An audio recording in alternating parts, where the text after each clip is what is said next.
Praise the Lord, everyone. Praise the Lord, sister. Praise God, Sister Jacqueline. Sister, you will just put up your screen. Yes, I'll share. Okay.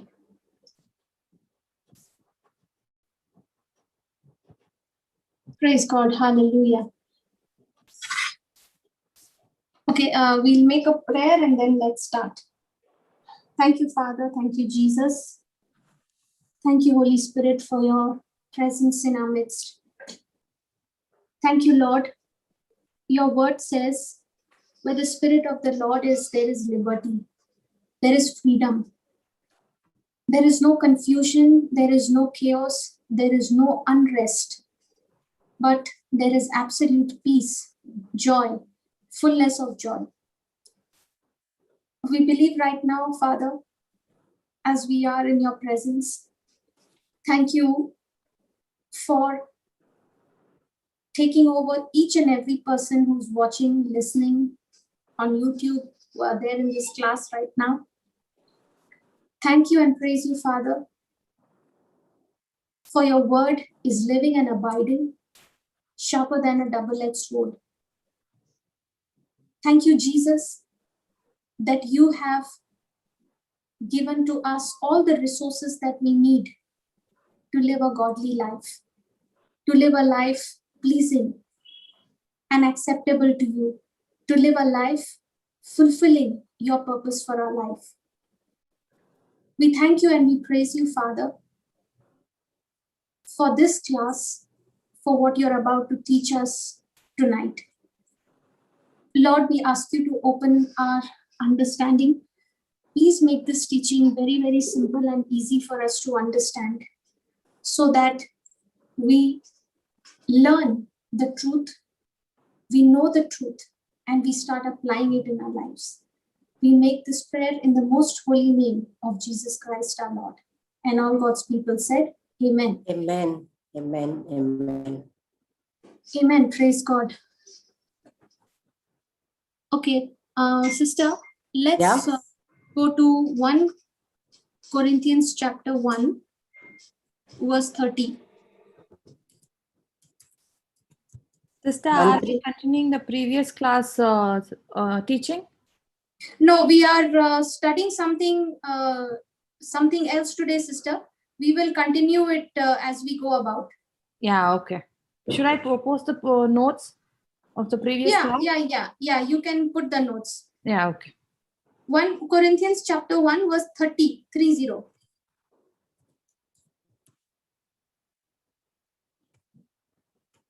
Sister, amplified or KJV, sister? We'll go to the KJV version, sister. Yeah.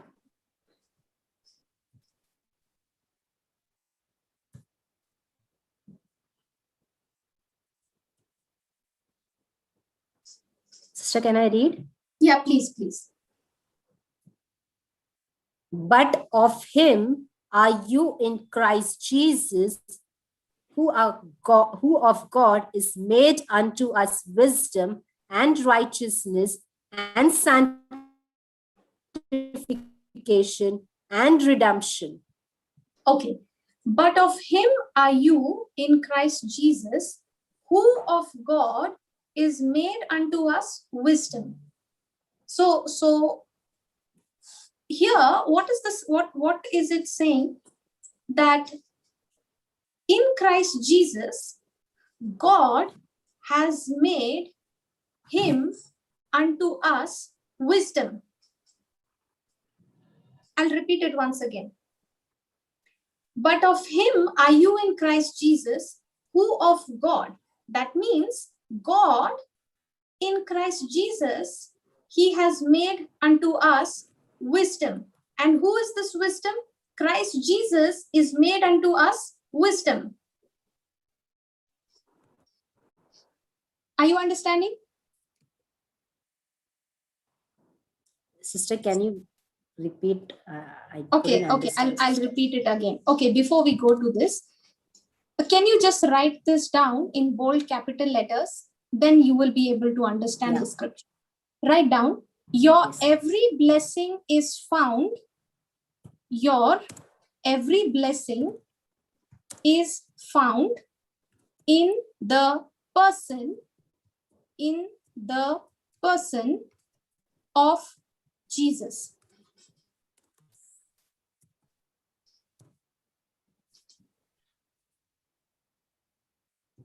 We were learning on the priorities, right? Last time, Yes, sister. the correct Yes, priority. And we were learning that if, the power of priority, that we have to have priorities determines our course of life. It determines where our life is headed. So what I treat as the most principle or the most important thing in my life, I'm going to base my decisions based on that.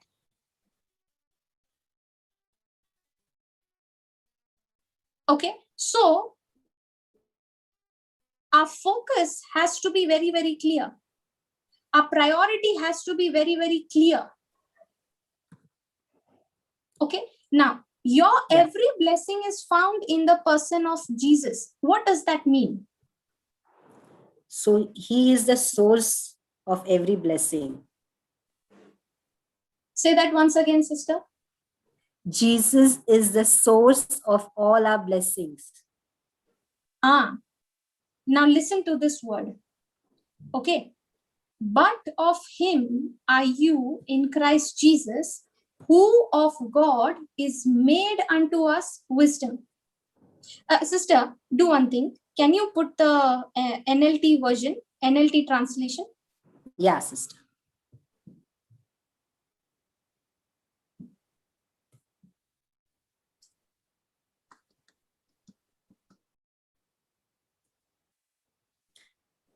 God has united you with Christ Jesus for our benefit. God made him to be wisdom itself. Christ made. Pause. God has united you with whom? Us. God, look at the scripture on the screen. You. God has united you. Whom? Me. Yeah, the children of God. God has united you, Sister Jacqueline. Yes. God has united you with whom? Christ Jesus. With Christ Jesus. So now you and Christ Jesus are one. In the same way, God has united us with Christ Jesus. We are one with Christ. Yes. Okay?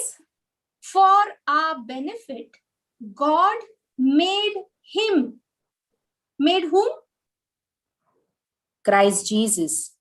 Made Christ Jesus to be wisdom itself. Now, yes, here you just said what? Jesus is the source of all our blessings. Source. Blessings. Okay, now look at this word. This word says, God, for our benefit, God made Jesus to be the blessing for us. Are you understanding? Now, okay, I'll give you an example. Yes. Sister Jacqueline.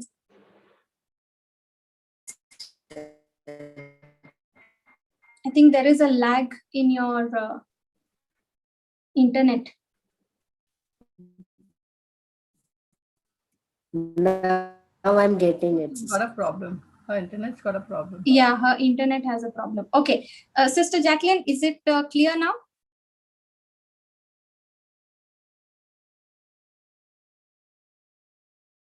Hello?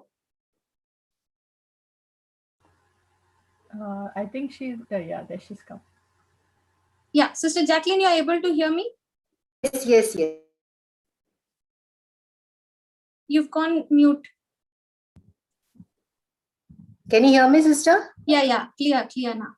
Yeah, okay. Praise God. Now, Sister C, if you need something, sister, let's take, for example, if you need, let's say if you need healing. Yeah. Okay. We go and ask God for healing, right? Because healing is something that I need it. But Christ Jesus have already healed me. So we believe that Jesus Christ has already healed me. Do I see Jesus as the healing? Do I see Jesus as the healing, or do I see Jesus as the one who has healed me? He's the one who healed me. So if you say he is the source, that means he is the one who's healed me, right? He is the source. Yes. Yes. So he is. Now let's say, sister, if the source does not have what it claims to have, let's say the healing, if it does not have that, it cannot give, right? Yes.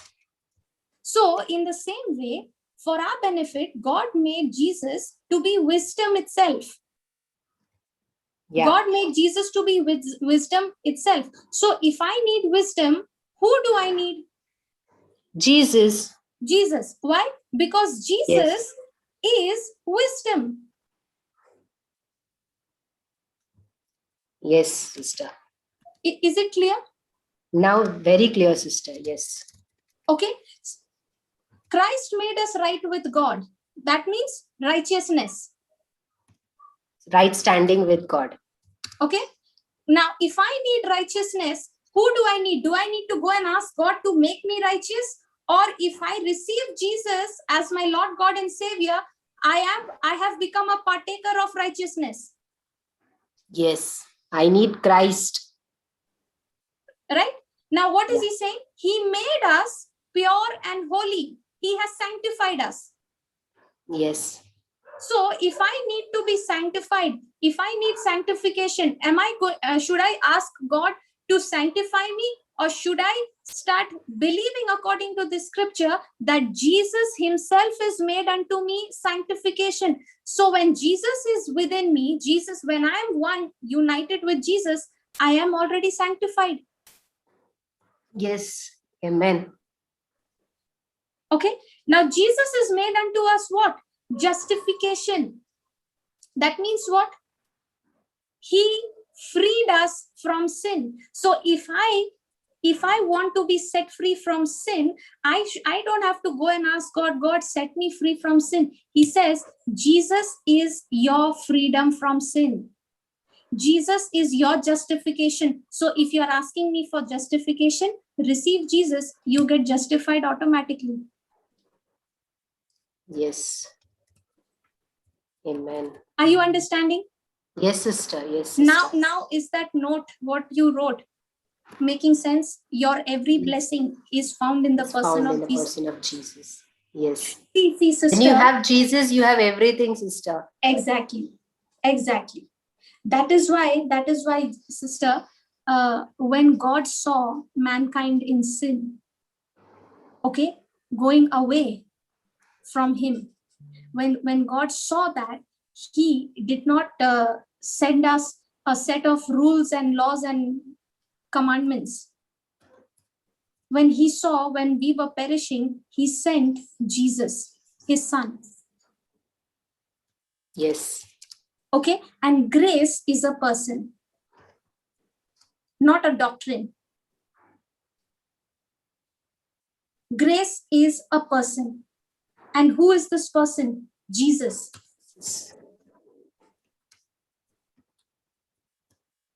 That's why every blessing that we would ever need is in Jesus. Now tell me, sister, how many times do we seek Jesus and how many times do we seek the blessing? We seek the blessing more than the blesser. See, sister, when people are, when they come with so much of problems and all, when they say, sister, my child is not behaving well, I have this problem, I have, that problem, this is the issue, that is the issue, whatever the problem that they might be thinking about, okay, or whatever the problem that might be in front of them, the answer to that problem is found in the person of Jesus. Okay, so instead of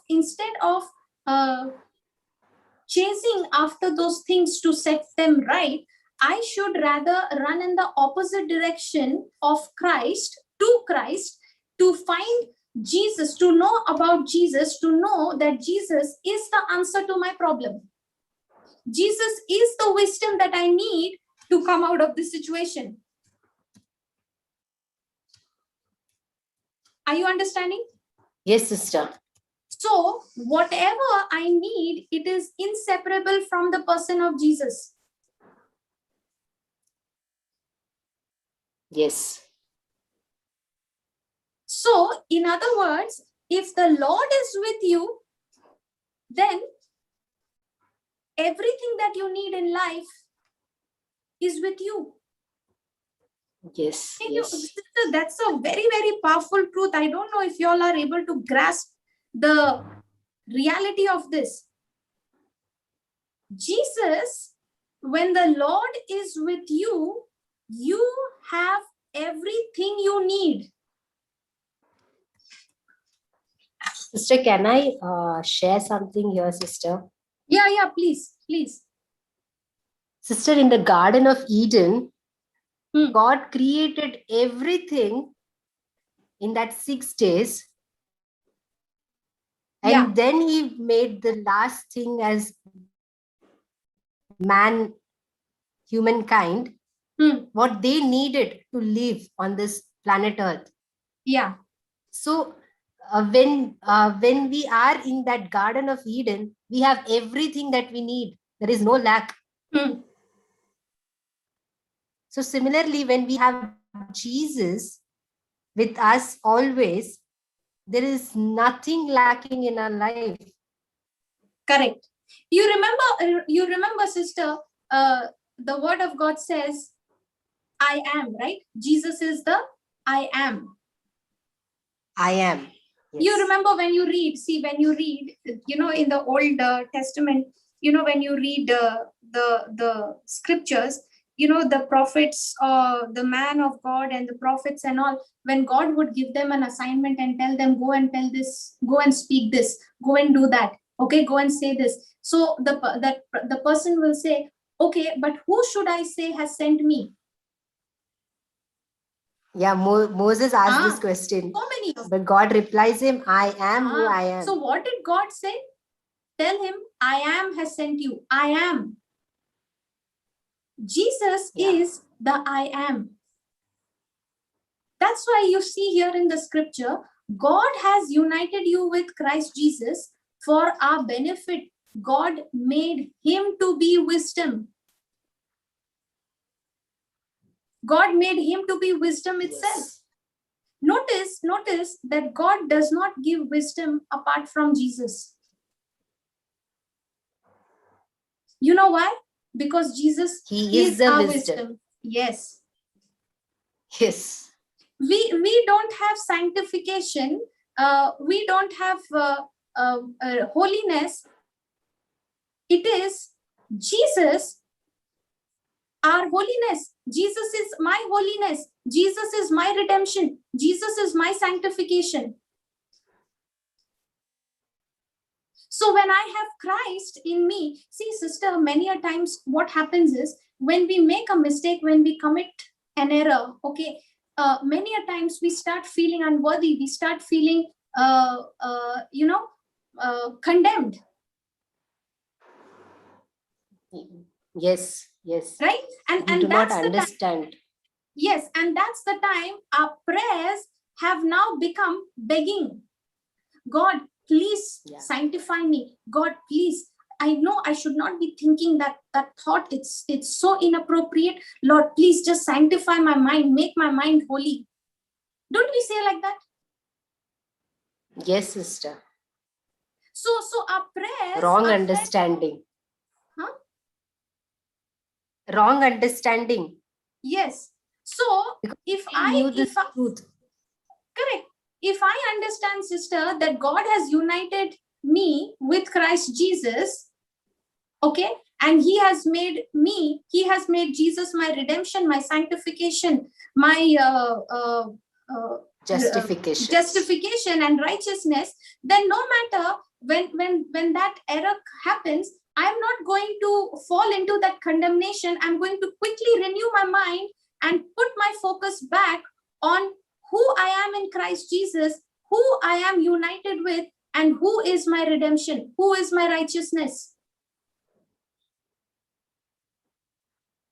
So when we ask for health, you know, sister, when a person has some kind of a problem, if that person understands that Jesus is the answer to every solution, now that person will start getting into a deeper relationship with Jesus. Yes, yes. Okay, now in most of the time, sister, the relationship starts with Jesus to seek a healing, to seek a deliverance, to come out of an addiction or whatever. Okay, it starts like that. But the more and more that person starts depending, starts understanding the truth, starts renewing his mind with the truth, now his whole attitude begins to change. When he starts seeing how much God loves him, when he starts understanding how much, what is the kind of forgiveness that he has received through the blood of Jesus, what is the grace that God has made available for him through Christ Jesus. Now that person, even though he started off with his own personal agenda, he started his relationship with the Lord with his own personal agenda in mind. But the more and more he spends time with wisdom, that is Jesus, now wisdom begins to start taking an effect on him. He starts Praise changing God. his thinking. He starts renewing his mind, and he starts seeing more than the blessing. He sees the heart of the blesser. Now he wants to come out of that addiction. Now he wants to come out of that habit of repeated sin, not because out of fear of God's punishment, but he sees how much God loves me, how much he forgives me, how much he cares for me, how he accepts me. He does not judge me, and this is the love that I keep rejecting. Now, the love that Jesus has for him convinces him, changes his heart to come out of that sin and leads him to repentance.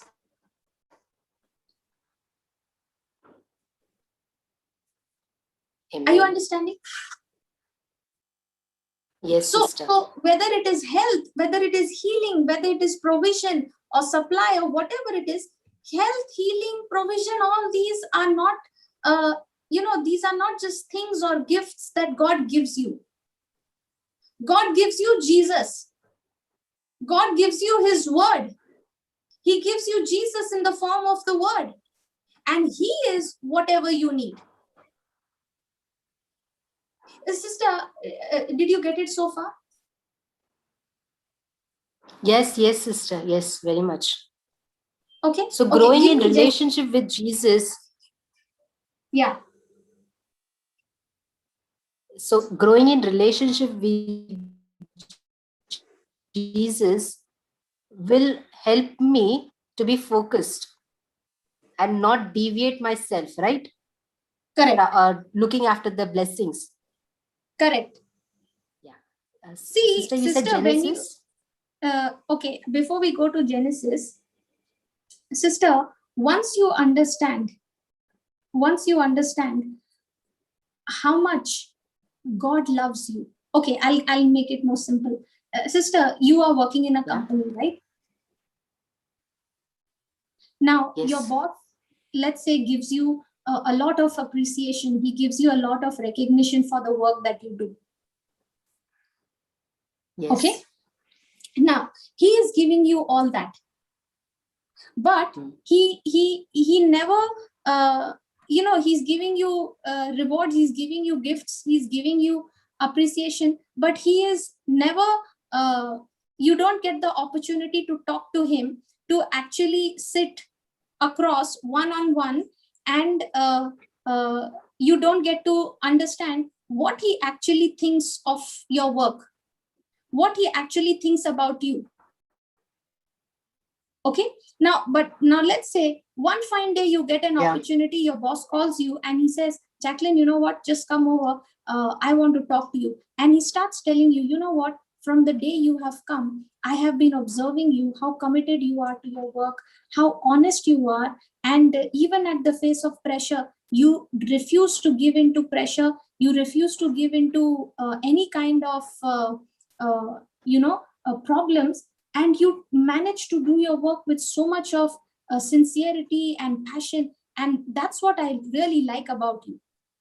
Okay, now he starts saying all these things about you. Okay, now when he is saying all that, now are you more interested in the recognition, rewards coming, or now are you more interested in knowing what does my boss think about me? See, eventually we work so that we can please the boss. Yes.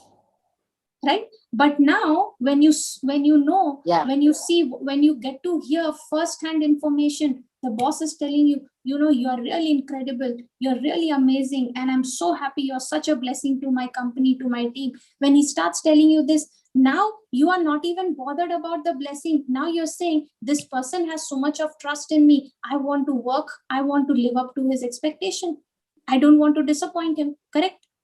Yes, very much. Now, are you bothered about the recognition? No, because now you're saying, hey, if I can just be honest, if I can solve this problem, I know the rewards and the recognition will come anyway. Yes. That's exactly how it is in our relationship with Jesus. Once I understand how much my creator, my maker loves me, adores me, how much, what are his thoughts about me, what is the things that he has done for me, the more I begin to understand and seek his heart, now I don't even have a doubt, sister, that God will not meet my needs. Because now I know the person he is, who he is, and what he says, he always fulfills. Yes. Amen. Did you get that? Yes, sister. Much clear now. So your relationship with the Lord now is focused. Your priority is that Jesus, I am sitting with you. I want to spend time with you. I want to meditate upon your word, not so that I can get some job or I can, get a breakthrough and all those things. Lord, I want to sit with you, because when you start speaking, Lord, something changes in me all the time.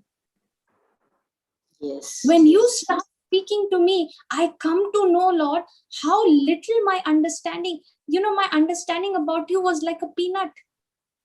But the more you open your word to me, the Spirit of God, Holy Spirit, the more you start revealing the Son of God to me, I get so excited that I never even knew that the God of this universe, Jesus, who's created this world, he rejoices over me with songs, with singing. I have never heard anyone say like that over to me in my life. Nobody would sing over me in this life. And here is my God who leaves everything, he leaves his glory and he comes down, becomes man, and he dies for me. Yes. This height of love, I really need to know, because I don't have anyone who loves me like this. I have never met anyone who loves me like this, who's not just willing to die, but he died for me. Now, when you start thinking, when you start spending, you start aligning your focus, your priority on Jesus. Jesus, you are my wisdom. Jesus, you are my redemption. You are my holiness. You are my sanctification. And whatever area that you might be struggling in, the word of God says Jesus is your source. Yes. So I have to go to him.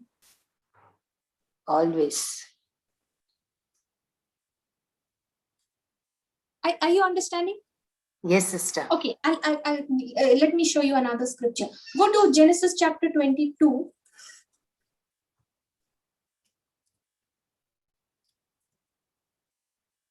verse, sister? Let's read from 1 onwards. Okay. Come down. I'll tell you which one to read. Sister, which version do you want? Put the KJV version, sister. Okay. Let NLT be there for now. I'll just go to the see the second verse. God tells Abraham to take his son Isaac. Yeah. Right. He Yes. tells Abraham, take your son, your only son Isaac, whom you love so much, and go to the land of Moriah. Go and sacrifice him as a burnt offering on one of the mountains, which I will show you. God has not shown him the mountain yet. Okay. He's giving him the instruction, take Isaac, whom you love so much, and go to the land of Moriah. Go and sacrifice him as a burnt offering on one of the mountains, which I will show you. Yes. Okay. And then, when God stops Abraham from killing his son, and he provides a ram, right? Come to verse 13. Yes.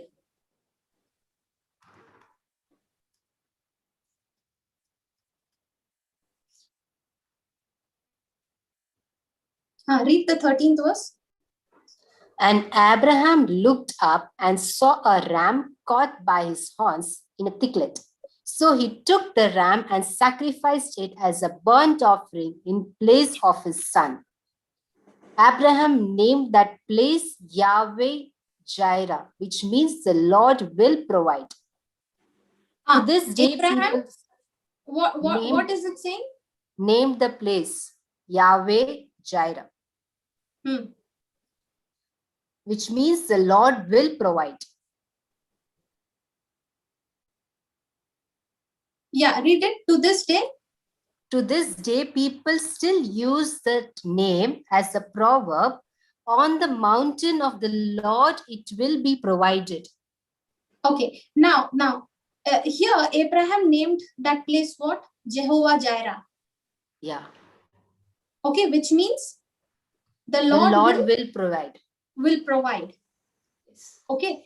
Now, if you actually see the Hebrew meaning, sister, of this, okay, Jireh means to send and to provide.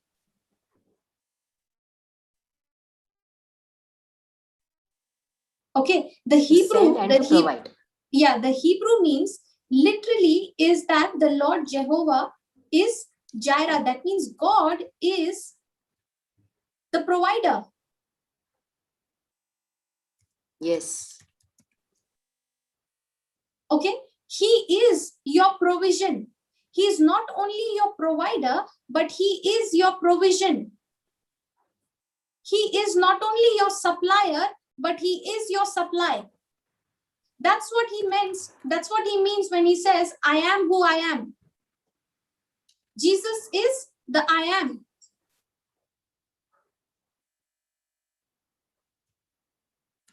Yes. Are you understanding? Yeah. So when the word of God says that Jesus has, by the wounds and by the stripes of Jesus, you were healed. That does not mean God is healing me. That means God is my health.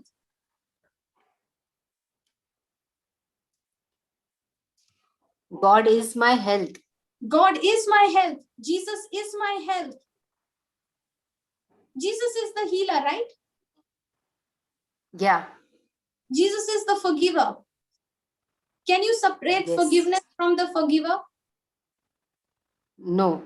No. If you are if you are a cook, for example, if you are a chef, you will cook, right? Yes. It can't be separated from you. In the same way, Jesus, who is our deliverer, Jesus, who is our healer, he is the health. So when I have Christ, I have health. I am whole. There is nothing missing, nothing broken in my life. Yes. You got it? Yes, sister. So when you say, yeah. So, sister, that this says, to this day, people still use the name as a proverb. On the mountain of the Lord, it will be provided. So, can you please explain, sister, the mountain of the Lord? Does that mean it is the presence of the Lord? No, sister. What it means is, see, at that place, Abraham named that place as the Lord will provide. To this day, people still use that name as a proverb. On the mountain of the Lord, it will be provided. So this is, Jesus is the fulfillment, right? Yes. Today, you Jesus and is I, the fulfillment of. Jesus is the fulfillment of all my provision, of all that was spoken to him, of whatever was spoken in the old covenant, right? Yes, yes. So now I don't have to go to the mountain to be provided for. Now my provision is Christ.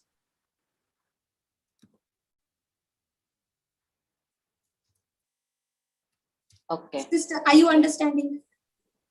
Yeah. So then we come to the same point, like, Jesus is the source of all the blessings. Yes. You remember Jesus saying to the Samaritan woman, a time is coming when you all will neither worship People the will Father in the worship not mountains in and, this mountain. yes, not in this mountain, that mountain. Remember Jesus said that? Yes. We'll What did worship in Jesus say? spirit and My in truth. Father is looking for worshippers who will worship him in spirit and truth. And truth. So who is spirit? Who is truth? Jesus. Jesus. Jesus does not only speak the truth, Jesus is the truth. Yeah. Jesus not only shows the way, but Jesus is the way. Jesus not only gives life, but Jesus is life. Did you understand? Yes. Yes, sister.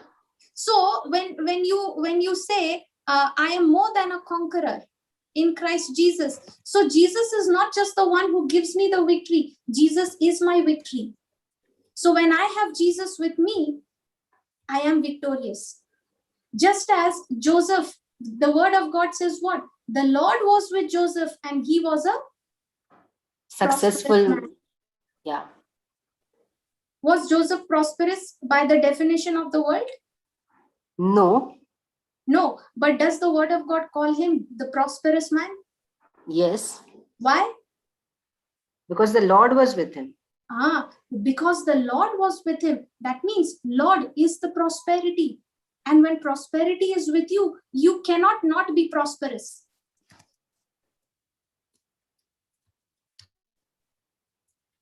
When the healing is with you, you cannot not be sick. You cannot not be away from healing. So when you talk about victory, when you talk about deliverance, when you talk about holiness, sanctification, that is Jesus.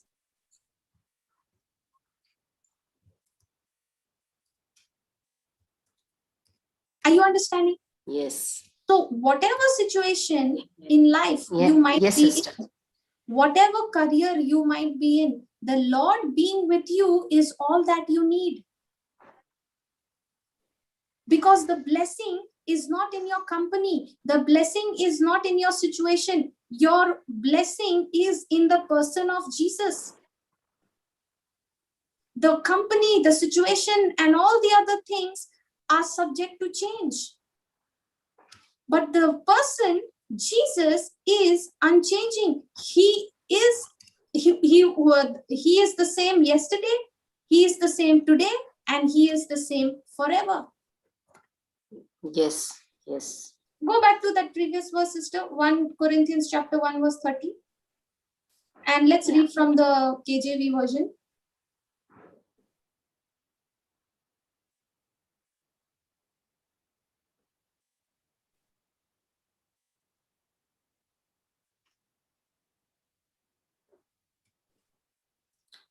But of him are you in Christ Jesus, who of God is made unto us wisdom and righteousness and sanctification and redemption. So Jesus, in Christ Jesus, who of God is made unto us wisdom. Now, sister, many people want wisdom, right? Yes. Many people want to have riches and honor, long life, Yeah. isn't it? Yes, sister. We want wisdom, but have we ever seen wisdom as a person? No, or we have no. always seen wisdom as something, as a blessing that I get it from God. As a blessing that I get. That's what God wants us to change our thinking, that wisdom is Jesus himself. Christ. Yes. Amen. You know, that's the problem, sister. Many of us, we want riches, we want honor, we want long life and so many other things, but they don't, see that wisdom is a person. And when you are in the Lord's presence, when you are in the presence of Jesus, who is wisdom, you are bound to be wise. You will become wise. Sister, when you spend time with a person who is always speaking negative, don't you find yourself after some time speaking the same language? Yes. You In the feel same very way, low. In the same way, when you start speaking to a person who is extremely strong in faith and in the truth, who knows the knowledge of God's word and understands and speaks faith, now you spend little time with that person, you will start speaking the same faith. Yes. Right? So that person's influence rubs on you. Very much. In the same way, Jesus, who is wisdom, if you need wisdom, when you spend time with Jesus, wisdom begins to rub on you. Amen. Are you understanding? Yes, sister. When you spend time... Sister, from now on, we should not pray, Lord, give us wisdom, because Christ himself is the wisdom. Correct. Jesus is made unto us wisdom. And what did you see in the NLT translation? God united you in whom? Christ Jesus. In Christ Jesus. But of him are you in Christ Jesus. So when you are in union with Christ Jesus, the word of God says, Jesus is made unto us wisdom. That means if Christ is united with me, I am united with him. Christ is dwelling in me and I am dwelling in Christ. Where is wisdom dwelling? In me. In me. So if I already have wisdom in me, am I going to, sister, do you ask God heal me? No, I'm already healed. You're already healed, right? Why are you already healed? Yes. By the wounds of Jesus. Yes. Correct? And that Jesus, by whose wounds you are healed, where is that Jesus dwelling?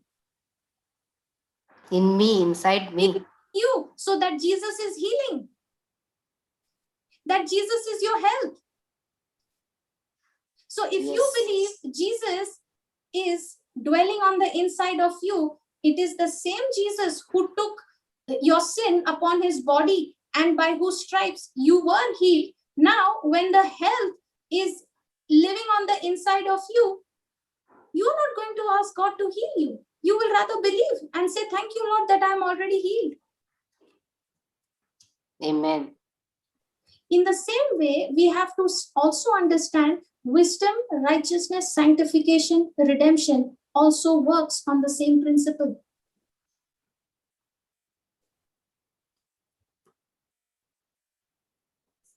Are you getting it? Yes. So when we have Christ in us, we have wisdom, we have righteousness, we have sanctification, we have redemption. So it is a complete package. Yes. So Jesus when you are in Christ Jesus, okay, united with him, Jesus, who's made your wisdom, made to be wisdom for you, you already have wisdom. You are the righteousness of God. That's why, sister, the word of God doesn't say you have righteousness. It says you are righteous. Are the righteous. Yeah. You are the righteousness. You are the sanctification. Sanctification means what? Set apart, holy, for a specific purpose. Yes.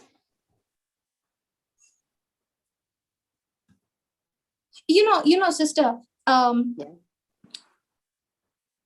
go to Proverbs chapter 3, verse 16. We have learned this before. We'll just quickly go and refresh it.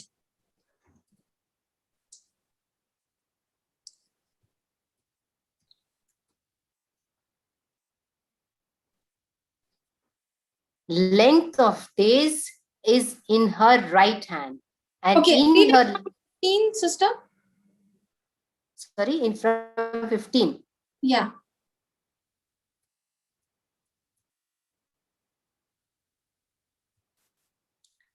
She is more precious than rubies, and all the things thou canst desire are not to be compared unto her.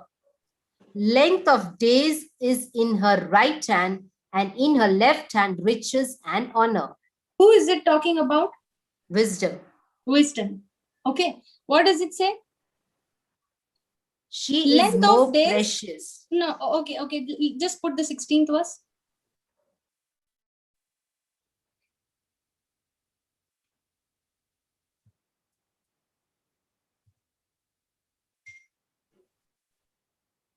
Yeah, read it. Length of days is in her right hand, and in her left hand riches and honor. Okay. Length of days is in her right hand, and in her left hand riches and honor. Now, according to the scripture, wisdom is said to have two hands. Correct? Yes. In the left hand, what does it have? Riches and honor. Honor. And in the right, length of days. Yes.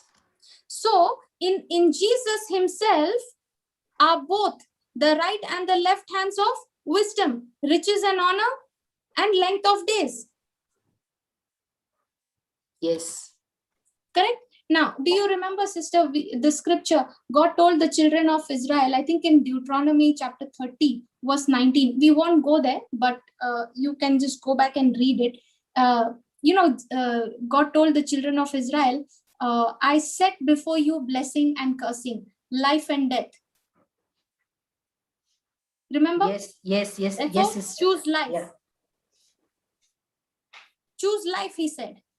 Yeah. That both you and your descendants will live. Yeah. Deuteronomy 11:26. No, Deuteronomy, okay, just go to Deuteronomy chapter 30.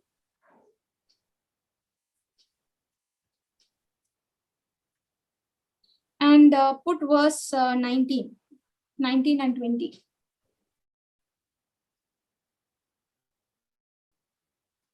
Three zero.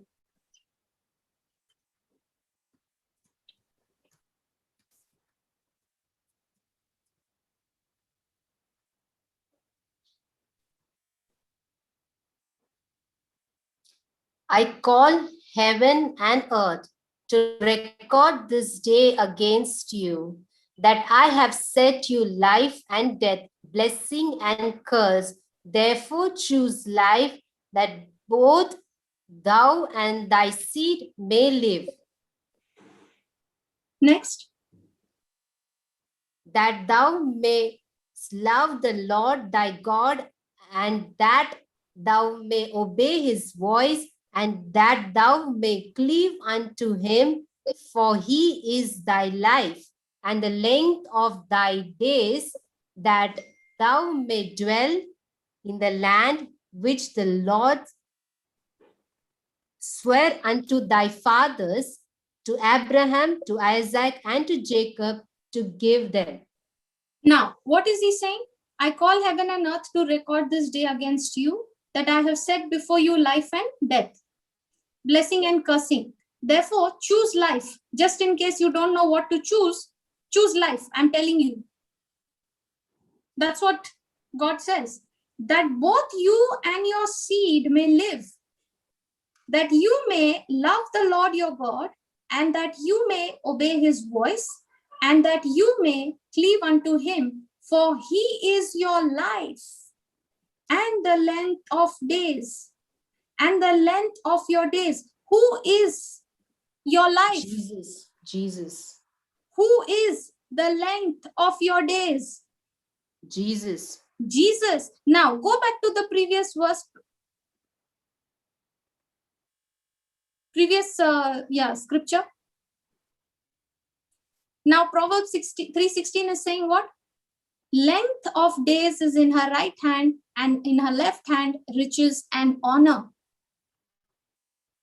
The length of your days is a person, right? We just read.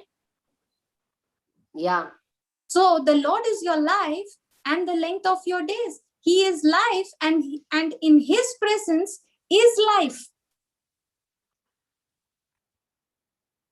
Okay, do you, I'll give you an example. Do you remember Solomon? When God appeared to him, God asked him, what do you want? Yes. What did he ask for? Wisdom. Wisdom. Okay, let's go to that chapter. Go to 1 Kings, chapter 3. Let's read from the first verse.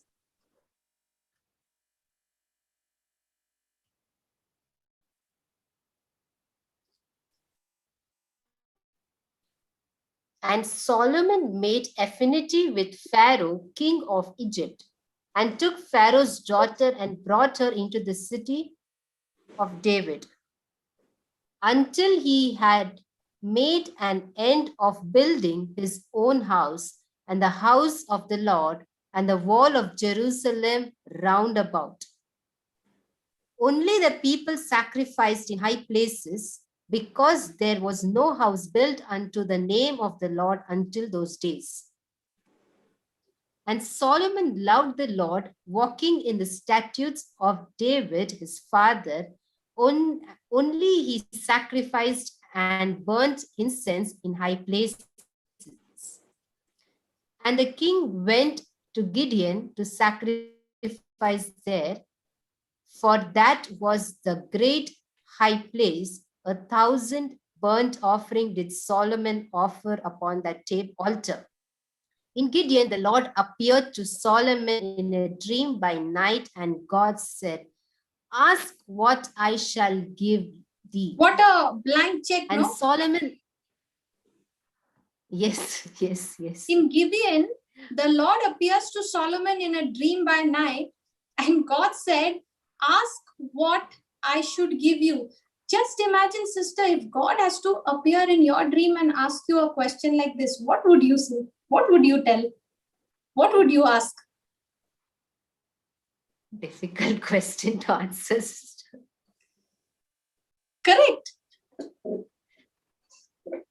What is my priority? That would... Yes.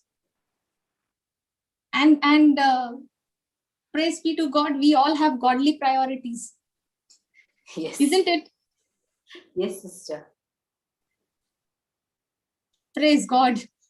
If we all have godly priorities, then we don't need to learn anymore, sister, from the word. But our priorities times... keep changing. Our priorities keep changing based on situations, circumstances, season, people, words. Right or not? Yes, sister. Yes, sister. See what it's so amazing, sister.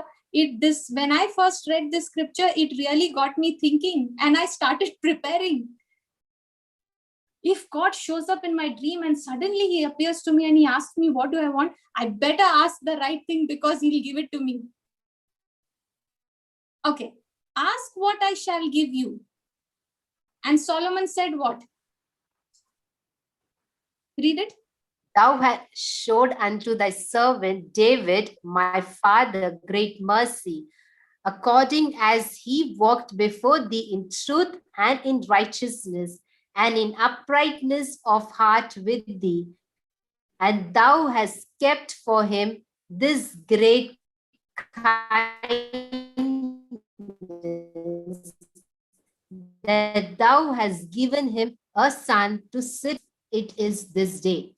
Okay, come And the down Lord to made sister. Come down to the 12th verse.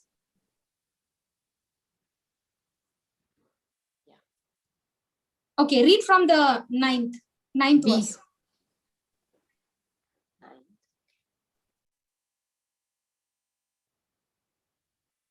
Give therefore thy servant an understanding heart to judge thy people, that I may discern between good and bad. For who is able to judge this thy so great a people?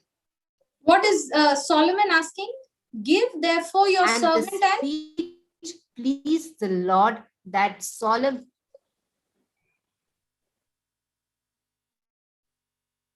What is he asking from God? Give therefore your servant an understanding heart. So is he asking for wisdom?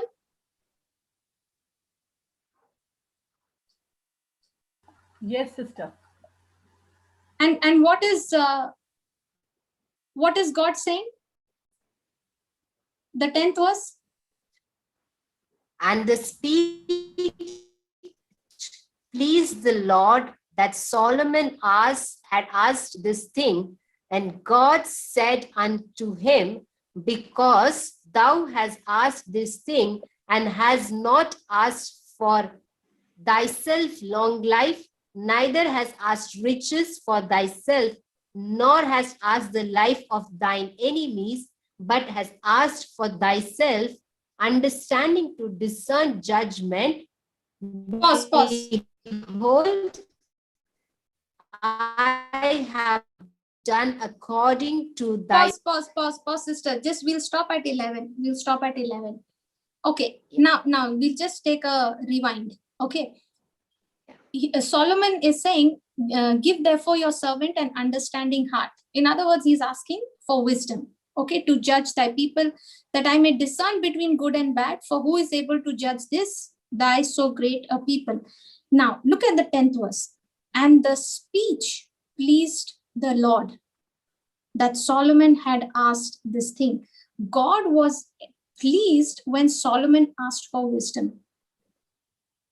Did you see that? Yes.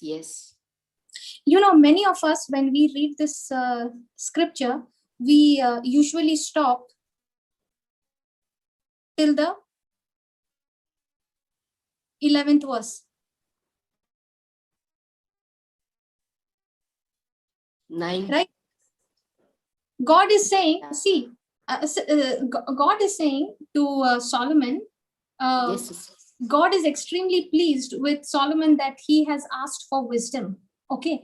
And in the 11th verse, we read, God said unto Solomon, because you have asked this thing and has not asked for yourself a long life, neither have you asked riches for yourself, nor have you asked the life of your enemies, but you've asked for yourself understanding to discern judgment. Behold, I have done according to your words.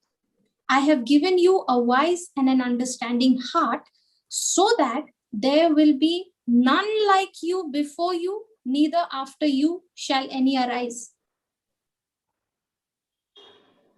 I always used to have this question, Yes. okay, sister? I used to always wonder, why was God so pleased when Solomon asked for wisdom? You know, when Solomon asked God for wisdom, to Solomon at that time, he was looking at wisdom as a means to solve the problem, to discern between good and bad, to be able to judge his people who was such great in number. Are you following? Yes. Yes. His understanding of wisdom was only a means that could solve his problem. But the Lord was pleased that Solomon asked wisdom. You know why? Because God always sees the bigger picture. You know, God was so pleased that Solomon asked for wisdom, because even though Solomon did not realize, Solomon had actually asked for Jesus. In 1 Corinthians chapter 1 verse 30, what did we read? In Christ Jesus, God made Jesus wisdom unto us. Jesus was made wisdom unto us. And Solomon did not even know that he was asking Jesus, and the Father was extremely pleased to give him. Now are you understanding what God meant in John chapter 3 verse 16? For God so loved the world that he gave his only son. Yes. Solomon asked for wisdom. Much of revelation, sister. Yes. See, sister, this is when you are spending time with wisdom, wisdom begins to rub on you. The Holy Spirit begins to open your understanding through the scripture, showing you all that was hidden for so many years.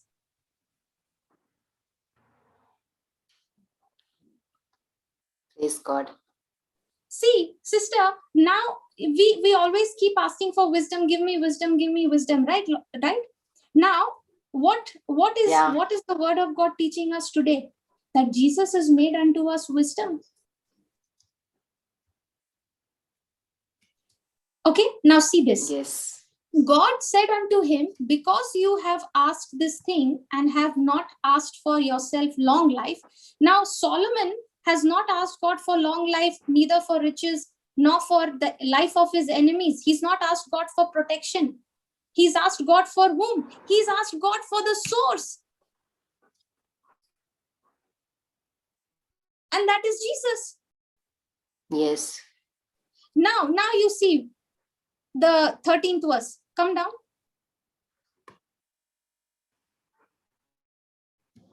Yes, sister. And I have also given thee that which thou hast not asked. Pause. Look at what God is saying. In the 12th verse, he says, Solomon, you asked for wisdom. I have done according to your word. I give you a wise and an understanding heart. You get what you asked. And what you've asked, the wise and an understanding heart, the wisdom that you've asked, I have given it to you. Okay. And then in the next verse, he says, listen, I have also given you that which you have not asked. And what is that? Both riches and honor. What did we read in Proverbs chapter 3, verse 16? In the right hand, Length in her right of hand, days in the right hand. And in her left hand is riches and honor. Now see, when the wisdom comes, when the person comes, will the person come without the hands? Or will the person comes with the arms, with the hands? With hands. Sister Jacqueline, are you understanding?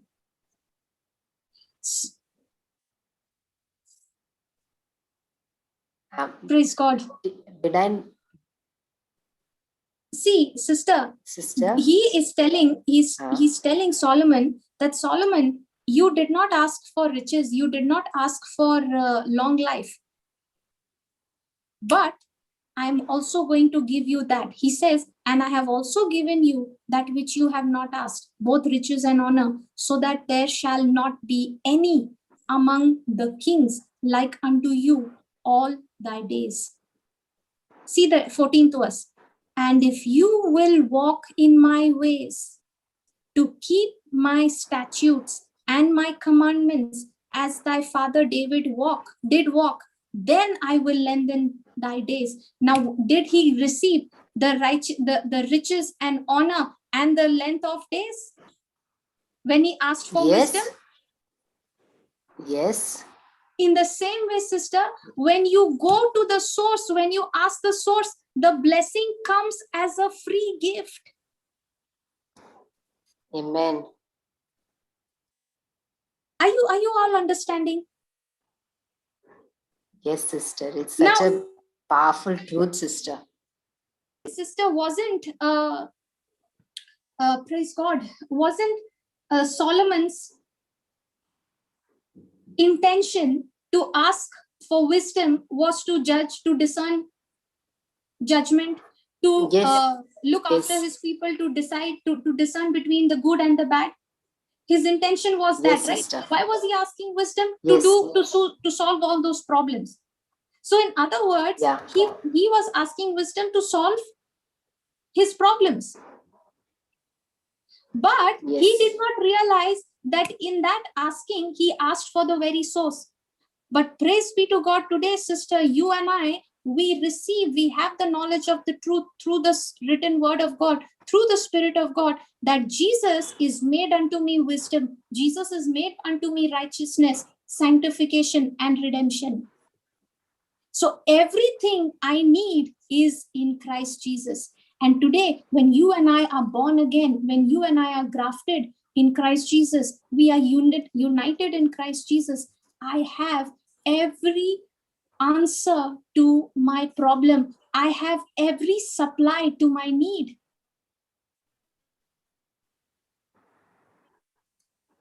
But yet we find people chasing after the blessings rather than the blesser. You know why? Because they have not understood the source. They don't understand that every blessing that you need is in the person of Jesus. When you have Jesus, you have everything else you need. Yes. Was that nice? Did you understand the truth? Yes, sister. Yes, sister. Actually, sister, when you connected with Proverbs 3:16, and now we are speaking about Solomon, it is coming so alive, sister. What Solomon was talking about, asking for wisdom. It was really like, he was asking for Jesus, which he didn't realize. Yes. But you know what, sister, when you are walking, when you are submitting to the Holy Spirit, when you are yielding to the Holy Spirit, even though you may not, I'll give an example of my own parents. Okay, sister, Yeah. my parents were not so much in the word like they are today, okay, when I was growing up. But they are extremely prayerful people. Are you understanding? Okay. Yes, Now, sister. when I was growing up, okay, the kind of weaknesses that I had, especially in my studies, okay, sister, there were times, where, I would not pass in any of the subject. I would fail in every subject. Okay. And I remember, sister, it was the time of my board exam. And when I used to go for tuitions, I used to get literally beaten up. Are you understanding? And this is all at the time Yes, of sister. 10th board exams. Okay. And I used to, feel so bad that I'm good for nothing, and all those things. Okay. And one day, I got hit, by the teacher, and in the tuition, and I came back home, and I was crying, and my father, he told me, listen, if you're finding it extremely difficult, if you're not able to do it, it's okay. Leave it. Don't just leave it. If you are not able to study, don't put so much of pressure upon yourself, because he understood what I was going through. Are you understanding? Yes. Okay, so for him, even though my parents, my father, he was not so much in the word, but he would read the scriptures. He did not have the understanding so much, but I would always see him. I would always see him teaching us from the scripture. This is what the word of God says. This is what you should do, like that. Okay, and even though they saw me with my weaknesses, with my frailties, they would not push me. Are you understanding? They would not demand that if you don't do this. Yes. Sometimes parents, they get into such kind of a conversation and pressure upon the children, that they start keeping conditions. If you don't do this, you will not get this. If you don't become this, you will be out of the house, and things like that. That's a very, very dangerous thing to say. Okay, so even at that time, sister, thank God for the Holy Spirit, the wisdom of God, that he was guiding my parents at that time. Never even for once, my dad, my parents, my mother or my father said that if you're not able to study well, you will be out of the house, and things like that.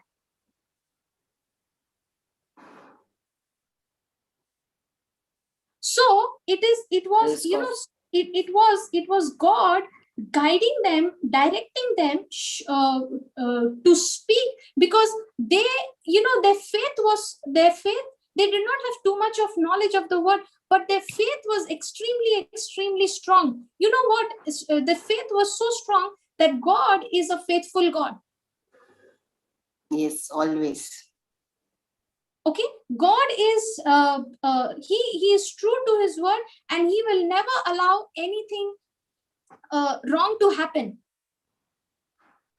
Even if wrong happens, he would say, God works everything for good. I may not be able to see the good in this situation right now, but God sees the bigger picture.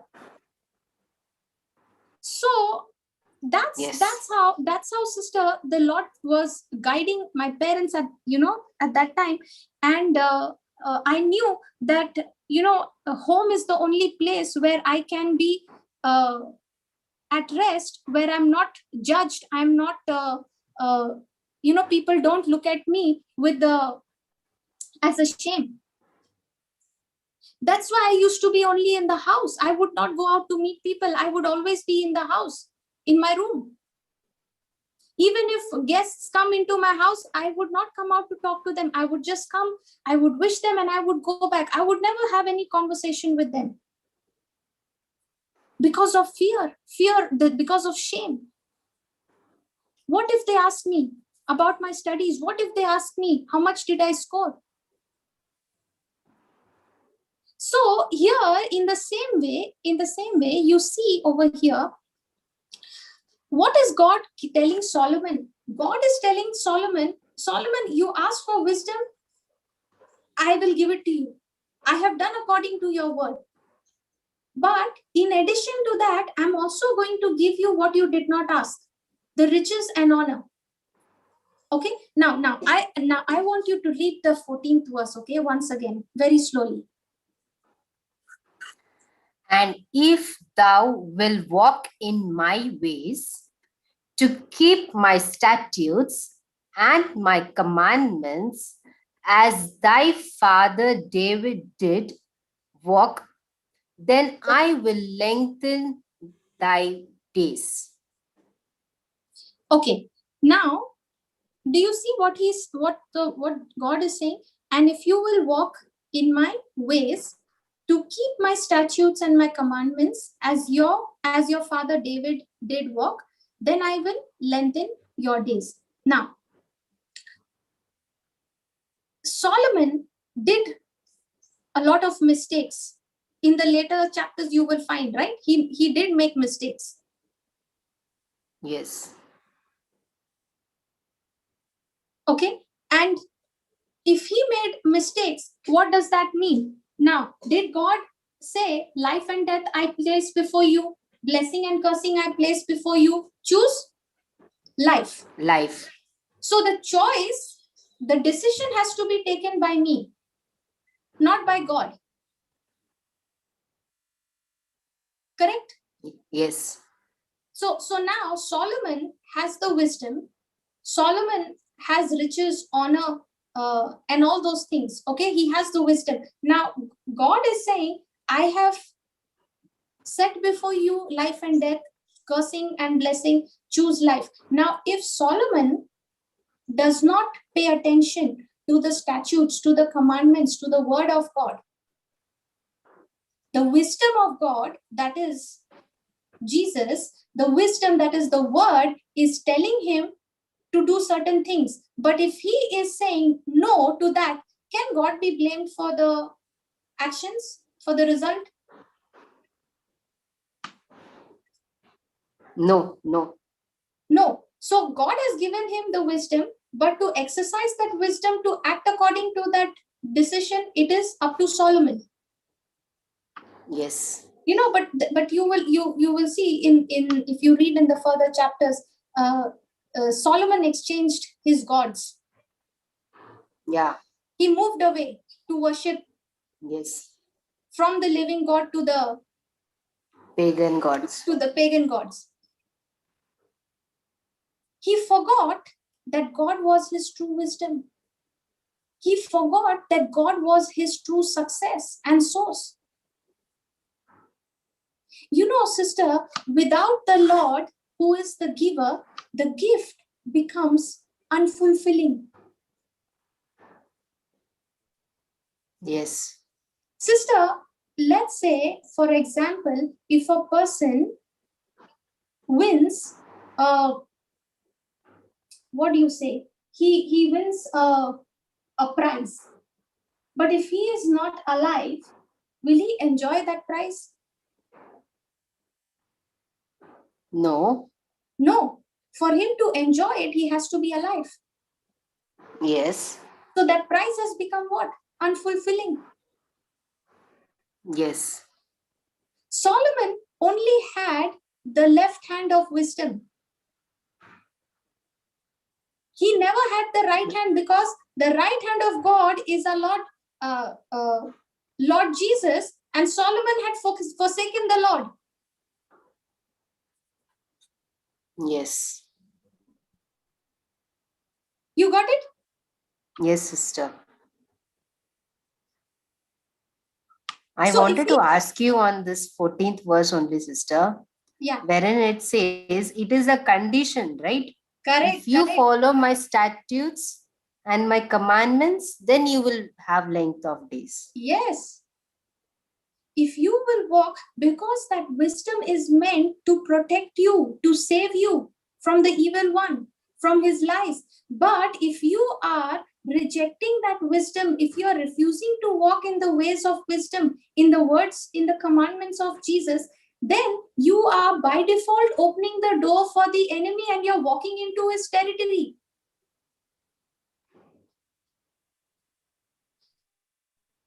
Yes. It is, if a believer, if a person only wants the blessings and does not want to have a relationship with a blesser, there is something seriously wrong over there. Yes, sister. Understanding is wrong. Because that person is not even connected to the wisdom. He's not even connected to God. He does not even understand.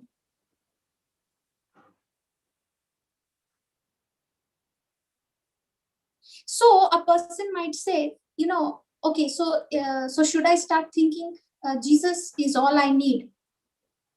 Jesus is all I need, so I don't need a career, I don't need family, I don't need anything else. No. That's not how you're supposed to think. Jesus is all I need.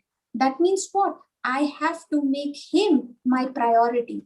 I have to make him my focus. Solomon's father, David, knew who his source was.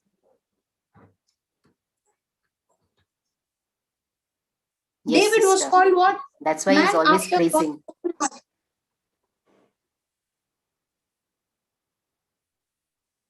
Sister, give me Acts chapter 13. Yeah, sister.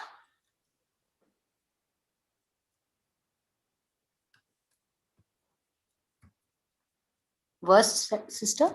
22.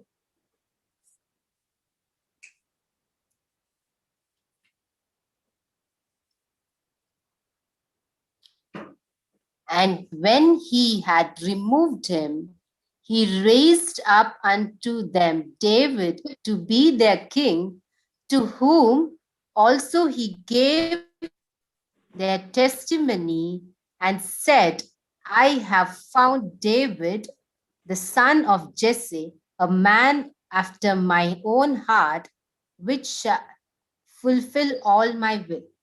See, David, a man after God's own heart, which shall fulfill his will. You know, David, for David, God was extremely real.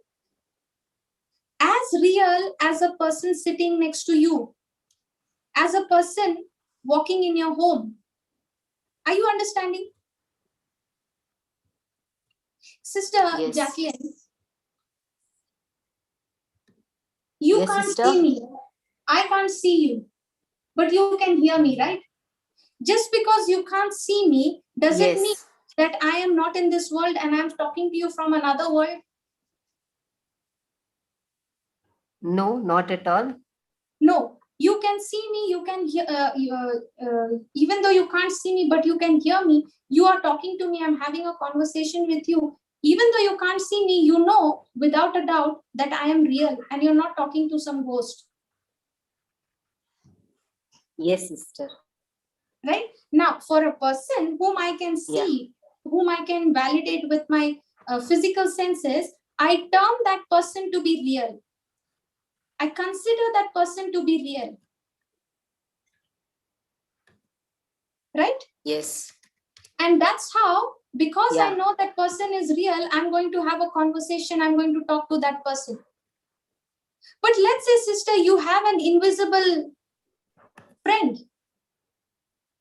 who is all the time walking with you, but not to be seen by anybody, even you can't see. But that invisible friend speaks to you in your spirit. Now, do Yes. you treat that invisible friend like how you treat a visible friend? Do you talk to that invisible friend? No. Or you talk to your visible friend? Because if you do that, I do talk. If you start doing that, people might think you've gone crazy talking to yourself. Yes. But are you really talking to yourself, or are you talking to God who is walking with you, who's dwelling with you? I'm talking to God. So you are talking to God. If you're talking to God, just like how you would talk to a physical person, what does that mean? When you're talking to God, you are valuing his presence. You are acknowledging that he is present, he is real, and he's not some ghost, he's not some invisible person that I can't see. And that's exactly how David valued the presence of the Lord. He was a person who talked to the Lord a lot. That's why we have 150 chapters of Psalms. Yes. So what was he doing? He was valuing the presence of Lord. He was cultivating the presence of God. He was, sister, when you take, when you go to a village and you see a land, okay, the farmers cultivating, the farmers are actually putting that, what is that? They use that machine to plow the field, no, with the ox. Plow. Okay. Now, they are plowing the field. They're cultivating the land. Now, are they doing it consciously or are they doing unconsciously? Consciously. They're doing They're it consciously. preparing the land. Yeah. Yes. In the same way, do we consciously cultivate the presence of God? Or do I only talk to him when I am in praise and worship? Do I only talk to him when I go to church? Or do I only talk to him when we come together as a group to pray? No, I should be in constant communication with him. Yes. You know, David, he sang in the wilderness in front of the sheep. He sang in front of the animals when nobody cared. Nobody cared that David existed. You know how much he was hated by his brothers. Yes. When Prophet Samuel came to anoint the king in Jesse's house, Jesse, who is the father of David, he had forgotten about David. Father of David. It took Samuel to ask him, are these all your sons? That's when he realized, oh, there is one more in the wilderness taking care of the sheep. David was in the field singing psalms of praise and worship. He was praising God. Oh, give thanks to the Lord, for he is good. His mercy endures forever. He was playing all that song in his harp, and no one was listening to him but God. Praise God. You know, when you do that, sister, that is not some kind of a religious activity. That Not is a at all, relationship. Yes.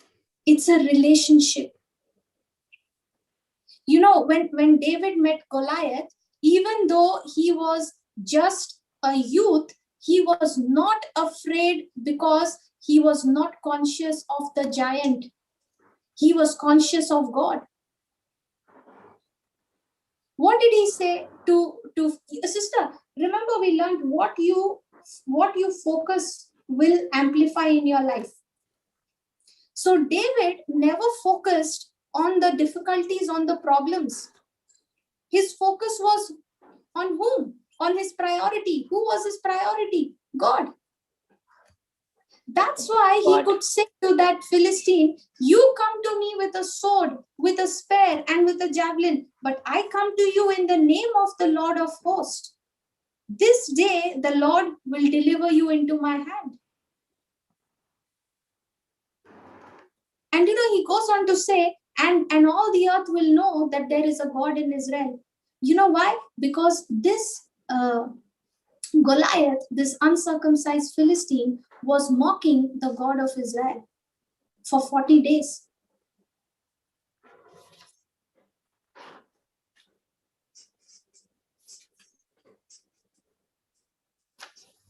Are you understanding?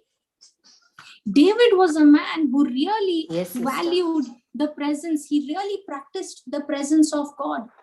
That's why, you know, sister, when he made an error of committing adultery with Bathsheba, he sinned against her, against her husband. He got her husband killed. You know, but when God sent the prophet Nathan to confront him, David fell on his knees and said, against you, you alone, I have sinned to God. He said, I have sinned against God.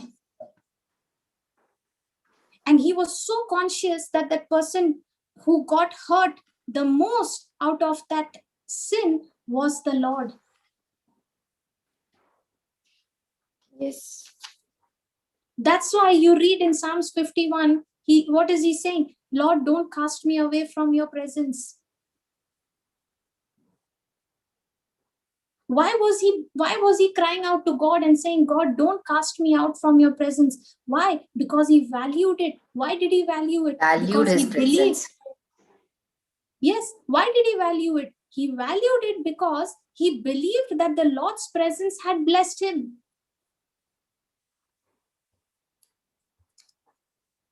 Are you understanding? Yes, sister. So what the Lord wants is none of my performance, none of my action, none of my good works. What the Lord wants is you. What the Lord wants is us. He wants our heart. Sister, praise God. Today, we don't have to be concerned in the same way like how David was concerned. He was crying out and saying, don't cast me away from your presence, Lord. Don't take your Holy Spirit from me. Today we don't have to be worried and afraid the way David was, because today we have no fear that the Lord will leave us. Why? Because God has promised us that he will never leave us nor forsake us. Forsake us. Yes. He has promised that he will never leave us and forsake us, but we take things for granted. He said, I will not Many a leave time, you. sister. I will not forsake you. I will be with you till the end of time. But you know what? Even though he has said that, we take his word for granted. And we forget to consciously practice his presence.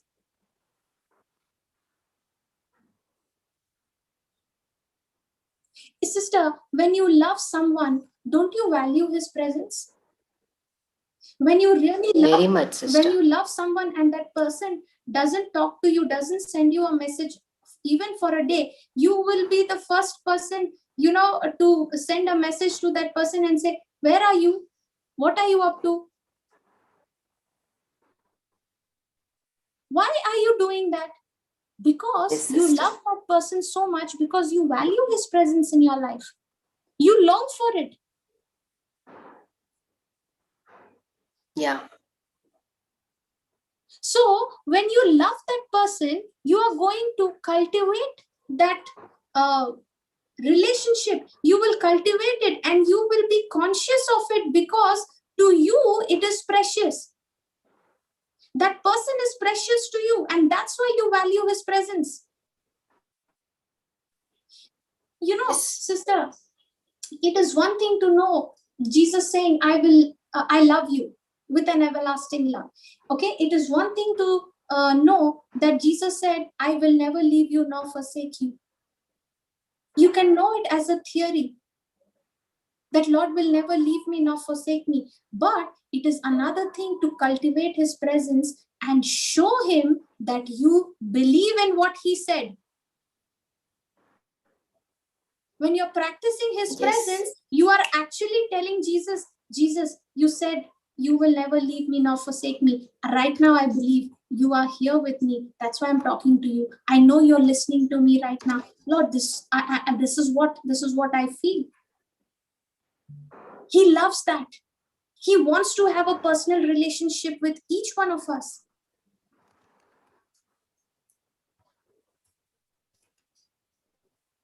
Are you understanding? Yes, sister. So who is your healing? He's longing to have that relationship. Absolutely. So who is your healing?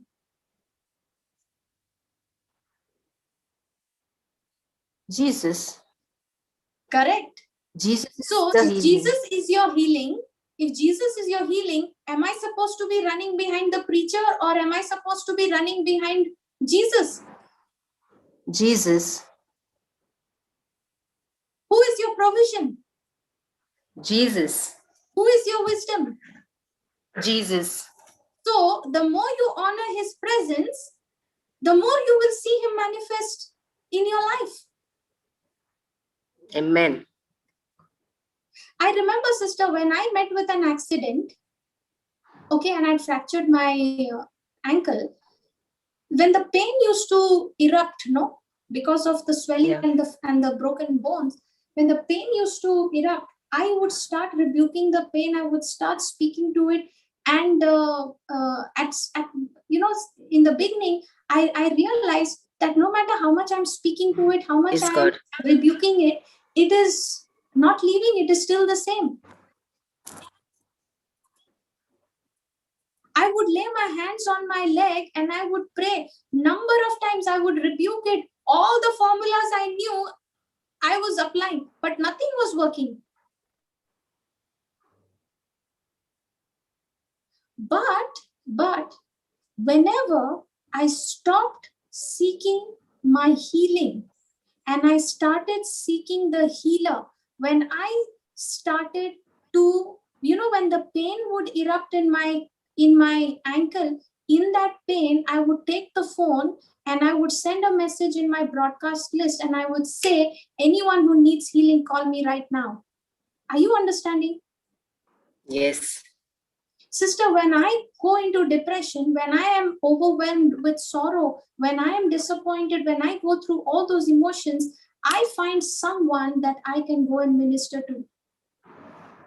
And I would say, Jesus, send someone right now so that I can teach. Because if I keep my mind, my focus on how pathetic I am feeling, how helpless I am, how sad I'm feeling, and all those, if the focus is to get the healing, if the focus is to get blessing, then I will never be able to seek the blesser. And believe me, Yes. sister, when I started to pray over the sick, over those who were suffering, the situation, the bones and everything of of my leg which was fractured, it all began to heal. It all began to change. See, it is when my focus no longer on my healing. It is, when my focus no longer on my child, how wrong that my child is behaving and all those things. If I can just move my focus from that and I start focusing on Jesus, I start making Jesus bigger in my consciousness. Now, Jesus is taking possession of my soul, of my mind. Jesus is becoming bigger in my thinking, in my consciousness, than that sickness, than that problem, than that addiction that I can see my loved one in. When Jesus becomes bigger in your consciousness, in your thinking, in your believing, then that sickness has no power over you. Praise God. Did you understand? Yes, sister. Yes. Let's look at Joseph. It would be incomplete to give his example, because this is, whenever I look at the life of Joseph, sister, I see my story in his. Okay, it is so amazing. It is so amazing that how God speaks to us, directs us, gives us, he's so willing to speak when we tune into his presence. Give me Genesis chapter 39, verse 2. Is it interesting today? Very much, sister, very much. And I'll share at the end, sister. Okay. Yeah, read this. And the Lord was with Joseph, and he was a prosperous man, and he was in the house of his master, the Egyptian. He was what? A prosperous man. Now, a man who is sold as a slave, can he be a prosperous man? Absolutely not, right? No.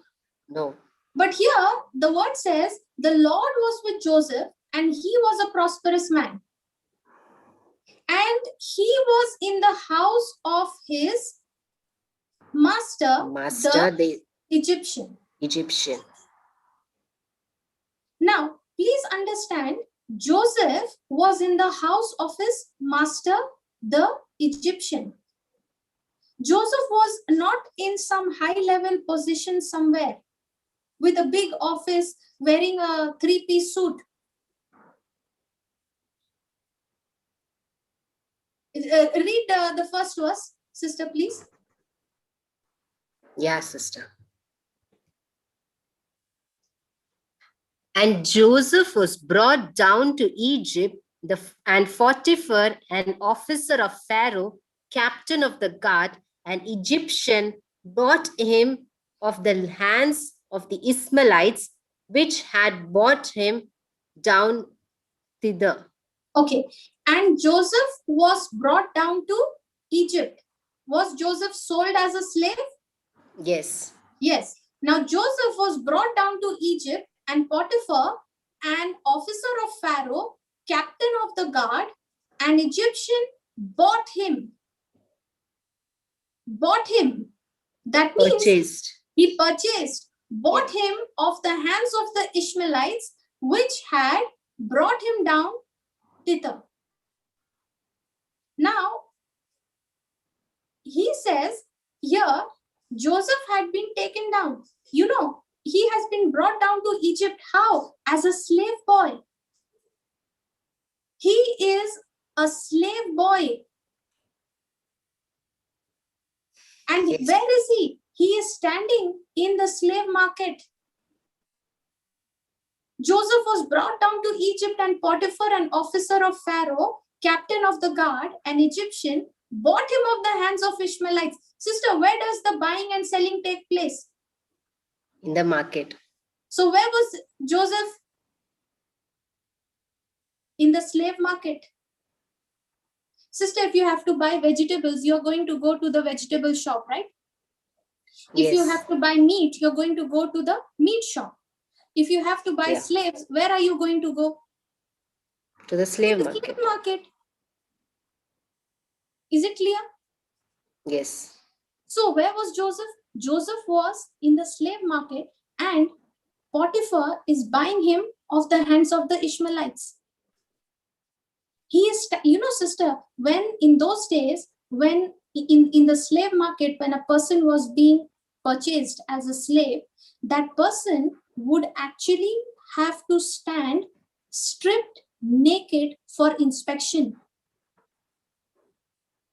Are you understanding? Yes. Sister, when you go to buy something in the market, you always check the product, right? When you buy when you buy vegetables and everything, you see whether the product does not have any problems or errors or damage and all those things.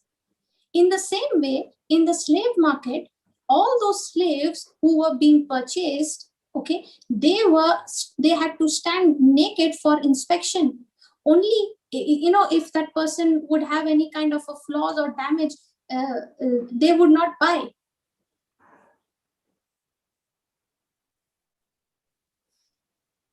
Yes.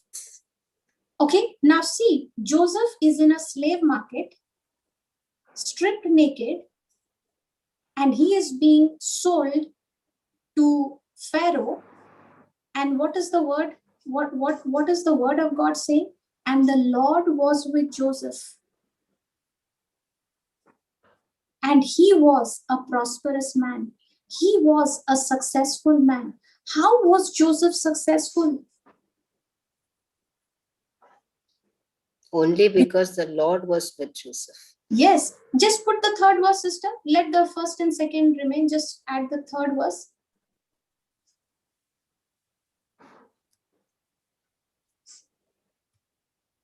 Sister, who is the Lord in this? According to, okay, 1 minute. Who is the Lord here? Now we read in 1 Corinthians chapter 1 verse 30 that in Christ God made Jesus our wisdom, our sanctification, our redemption, right? So he is my healing. He is my supply. He is my provision. So if I need prosperity, who is Jesus for me? He is my prosperity. Correct? Yes. He is the source. Yeah. And the source was with Jesus. Jesus, who is prosperous, who is the source of prosperity, is with Joseph. Now, and the Lord, who is the source, is with Joseph, and Joseph was a prosperous man. See what he says in the third verse. Read it, please.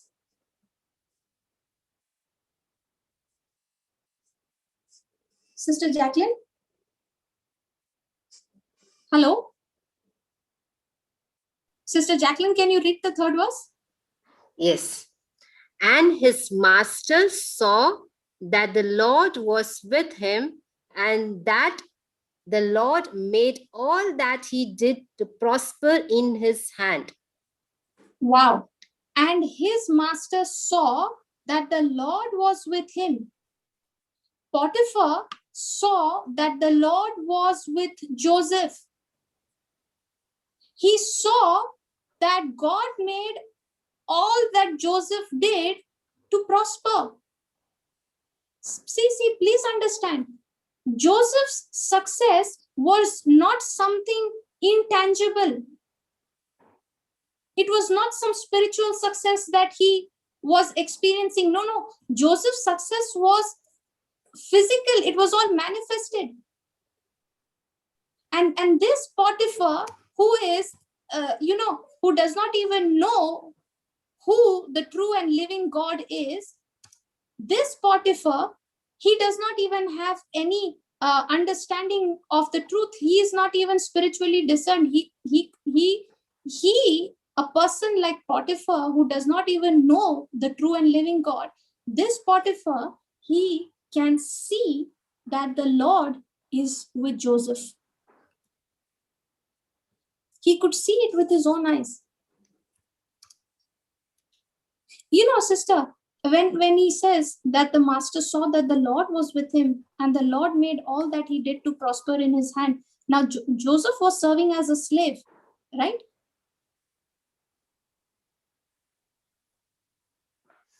Yes. So, whatever Joseph did, it was bigger and better than anyone else. Yes. So, if he was looking after the horse, if he was taming the horse, if he was planting some vegetables, his vegetables would be the bigger, the best, the brightest, and the tastiest of everybody else. Yes. But sister, Yeah. When we read in verse 1, he is sold as a slave. Okay. Yeah. In verse 2, we read he's a prosperous man. So, in one we read he's slave, and 2 we read he's prosperous. So, such a drastic change that has happened in one verse only because the Lord was with Joseph. Yeah, sister, even though in the eyes of the world he is a slave, but the people who are treating him as a slave, they don't even realize that who is with Joseph. Sister, the Lord was with Joseph. Why? Because Joseph feared God. He was always operating in love and forgiveness. Joseph was a person who feared God. Joseph was the one who loved the Lord. Are you understanding? Yes, sister. So the presence of the Lord with Joseph did not come when he was sold as a slave. The presence of the Lord was always with Joseph. Why? Because he was in constant fellowship with the Lord. Yes. Praise God. So even your situation, your circumstances may show that you're hopeless, but if you have Jesus as your source, your situations and circumstances has to change. And it will be visible also. Yes. You know what, sister? Beyond what Potiphar saw, okay, Joseph was conscious of the Lord's presence in all this time. Are you understanding? Yes. Okay. Joseph was a person who was always in fellowship with the Lord. How do you know? How do you say that Joseph was always conscious of the presence of God all the time? When he runs come down to 7th verse. Come down. 1 minute, sister. I'll just put it together. Yeah. 7 to 9 you put. Yeah. And it came to pass after these things that his master's wife cast her eye upon Joseph, and she said, Lie with me. And he refused and said unto his master's wife, Behold, my master ought not with me in the house, and he had committed all that he had to my hand. There is no greater in this house than I. Neither had he kept back anything from me but thee, because thou art his wife. How then can I do this great wickedness and sin against God? And how then can I do this great wickedness and sin against God? Now, no one was around to hear him say it, right? Yes. Except Potiphar's wife. Yeah.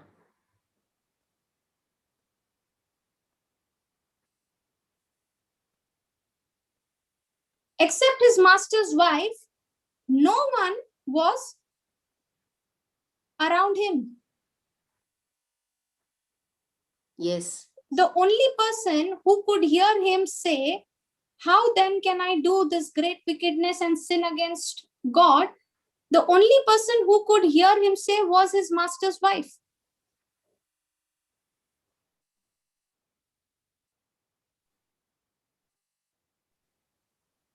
And Joseph is saying what? I can't do this great wickedness and sin against God. Why? Because he believed that God was present with him. Yes, sister. And you know, you will read further, sister, that how Joseph experienced all the troubles and challenges that came his way, and how God provided for him the wisdom and success, and how he became second in command next to Pharaoh. Yes. And this is the kind of success that comes from Jesus, from the Lord being with you. Amen. Praise God. Praise Is it God. clear? Very much, sister, very much. Yeah, any questions or testimonies?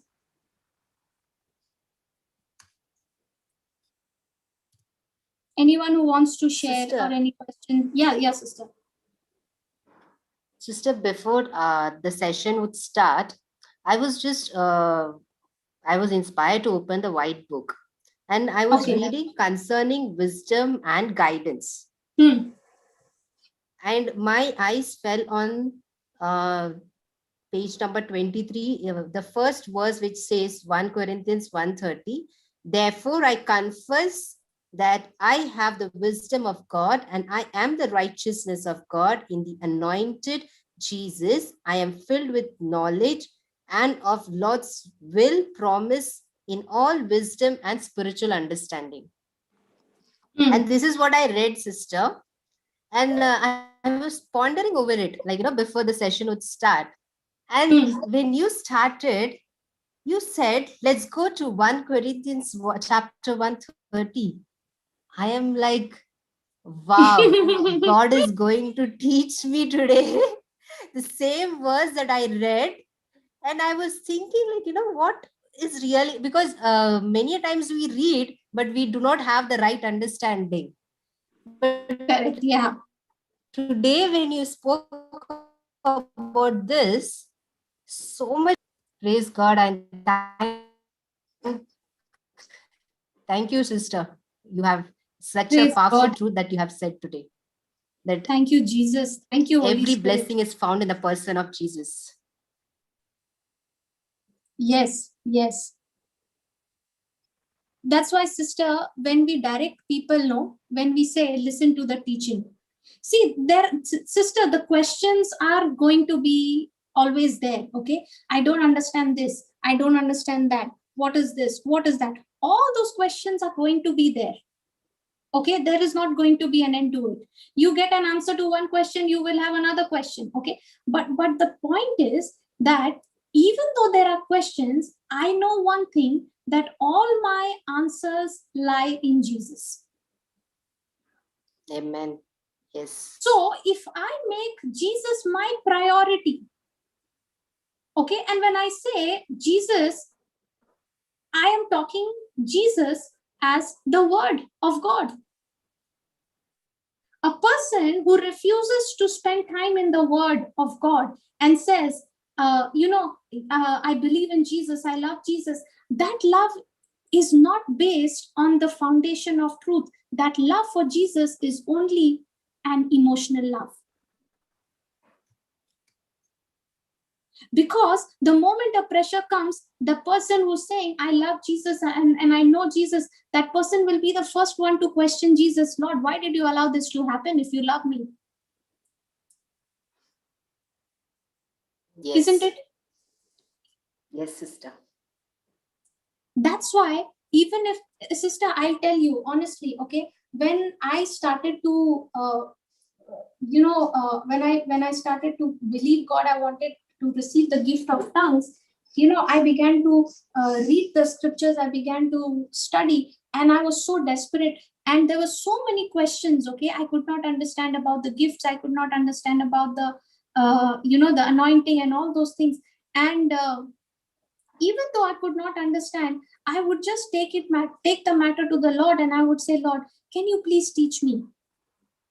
I would go to the teachings, and God would inspire me to go and listen to a particular teachings out of that whole playlist, and he would inspire to listen to that teaching, and through that teaching he would give me the answer. Praise God. Praise God.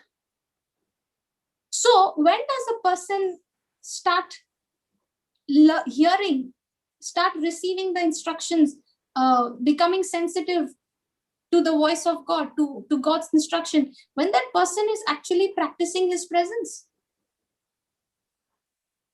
When he's conscious that God is with me right now. If I need something, I just have to turn and ask the Lord, and that's it. I have everything I need. It's all met.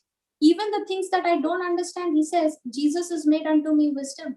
That understanding is already within me. All that God wants us is to direct our hearts to him.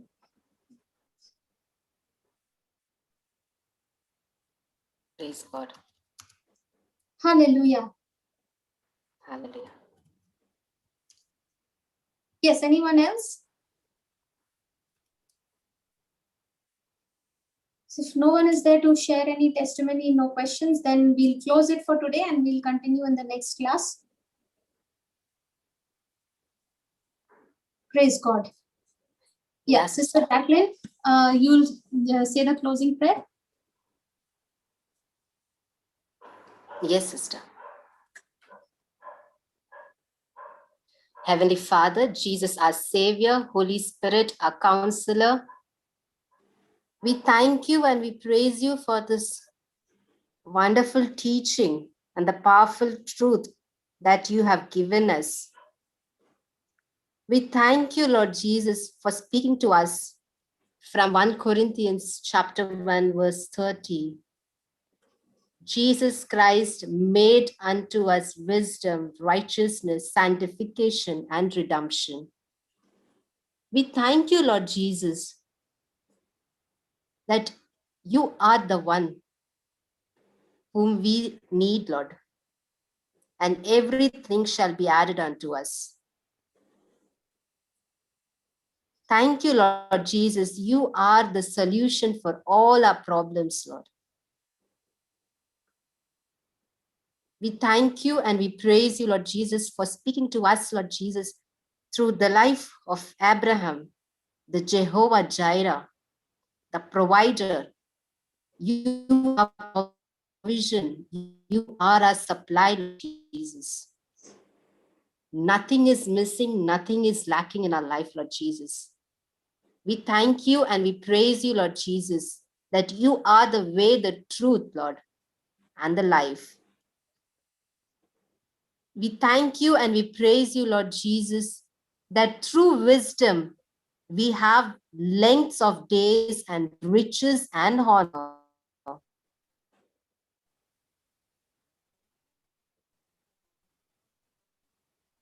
Thank you, Lord Jesus. When Solomon asked, thank you, Lord Jesus, that same wisdom abides in us. We thank you and we praise you, Lord Jesus, for giving us the right understanding to chase the blesser and not the blessing. Thank you, Lord Jesus, as Joseph was always in contact with you, Lord Jesus, aware of the presence of God. You blessed him, Lord Jesus, even in the master's house. Thank you, Lord Jesus, that David, a man who is very close to your heart, valued your presence. We thank you and we praise you, Abba Father, that as many of us heard the truth right now from Sister Florita, who has spoken to us with the anointing and the power of our lives are set free, Lord. When we seek your presence, Lord Jesus, believe in your presence, Lord Jesus, and cultivate this as a practice, a conscious practice, Lord, of and forgiveness. Thank you, Abba Father, for giving us the revelation from the Word of God. In Jesus' precious and mighty name we pray. Amen. And all God's people say amen. Amen. Amen. Thank you, Jesus. Thank you, Sister Jacqueline. Thank you, everyone. God bless you. And Jesus loves you all.